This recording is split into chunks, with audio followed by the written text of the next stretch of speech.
வணக்கம் நேயர்களே. வெற்றி படிக்கட்டில் சந்திப்பதில் மட்டற்ற மகிழ்ச்சி. சாதாரணமாக நம்ம சொல்லுவோம், கண்ணால் காண்பதும் பொய், காதால் கேட்பதும் பொய், தீர விசாரிப்பதே மெய் என்று சொல்லுவோம். பார்த்த உடனேயே ஒரு முடிவுக்கு நாம் வந்துவிடக்கூடாது. என்ன ஏது என்று விசாரித்து அதன்படி தான் நடக்க வேண்டும். நல்ல காரியங்களை செய்பவர்கள் நான் செய்தேன் என்று சொல்ல மாட்டார்கள். ஆனால் அந்த காரியத்தினால் பயனடைந்தவர்கள் அவரை பற்றி வாயார புகழுவார்கள். நாம் எல்லாம் படித்திருக்கின்றோம். ஆசிரியர் நமக்கு ஏணியாக இருந்து நல்ல கருத்துக்களை நமக்கு தந்து வாழ்க்கையில் முன்னேறுவதற்கு அடித்தளமாக அமைகிறார். ஆனால் சில நேரங்களில் அந்த ஆசிரியரையே நாம் பழிச்சொற்களால் சொல்லுகின்ற காட்சியை நாம் பார்க்கின்றோம், புரிந்து கொள்ளாமல். இப்படித்தான் ஒரு நாள் உடலில் இருந்த அவயங்கள் ஒன்று சேர்ந்து ஒரு கூட்டம் போட்டன. அந்த கூட்டத்தில் மூக்கு சொன்னது, நான் எங்கெல்லாம் உணவு கிடைக்கிறது என்று நான் வாசனை மூலம் நுகர்ந்து அந்த உணவை கண்டுபிடிக்கிறேன். அதை சாப்பிடுகின்ற வயிறு எனக்கு ஒன்றும் தருவதில்லை. உடனே கை சொன்னது, நான் அந்த உணவை எடுத்து வாய்க்குள் போடுகிறேன், ஆனால் எனக்கு எந்த உணவும் கிடைப்பதில்லை.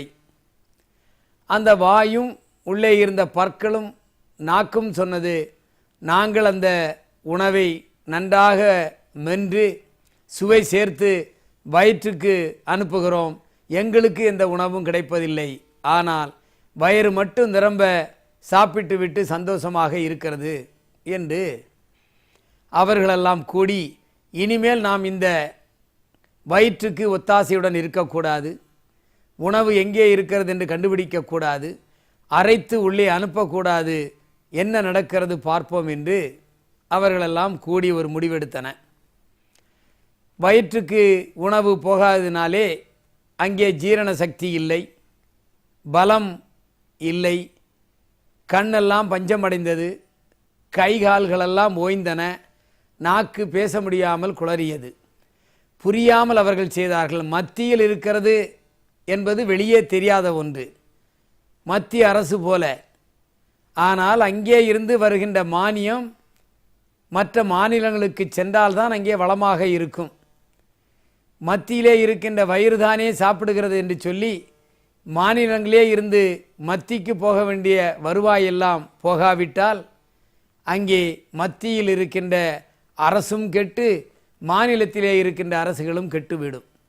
மத்தியிலே இருக்கின்ற வயிறு நன்றாக ஜீரணித்து அதன் மூலம் வருகின்ற சக்தியை கண்களுக்கும் கால்களுக்கும் கைகளுக்கும் உடம்பில் மற்ற பாகங்களுக்கும் சக்தியை அனுப்பினால்தான் அந்த உடம்பு உடம்பாக இருக்கும். எப்படி என்று சொன்னால், மத்திய அரசாங்கம் பலமாக இருந்து மாநில அரசாங்கத்திற்கு எல்லா விதமான மானியத்தையும் கொடுத்தால் எல்லாமே நல்லா இருக்கும். அதைத்தான் நாம் உணர்ந்து கொள்ள வேண்டும்.